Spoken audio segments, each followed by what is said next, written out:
আমাদের বাড়িতে অনুকূল ঠাকুরের সৎসঙ্গ হবে, সেই জন্য বৌদি, জেঠিমা, কাকিমা সবাই মিলে লুচি বেলা, ভাজা, প্যাকেট করা সব একসাথে শুরু করে দিয়েছিল। বাড়িতে দাদা বৌদি হলো অনুকূল ঠাকুরের দীক্ষিত, সেই জন্যই আজকে সৎসঙ্গ।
রাস্তা দেখিয়ে দিলেন যাতে সিঁড়ি ধরে চলা যায়।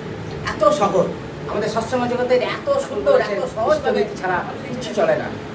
পাড়ার যারা যারা এসেছিল তাদেরকে প্যাকেট দেওয়ার পর আমরা সবাই মিলে ঘরে বসে খেয়ে নিলাম, জেঠিমা, কাকিমা, বৌদিরা মিলে। প্যাকেটে ছিল লুচি, বৌদি, ডাল, মিষ্টি। টাটা বা।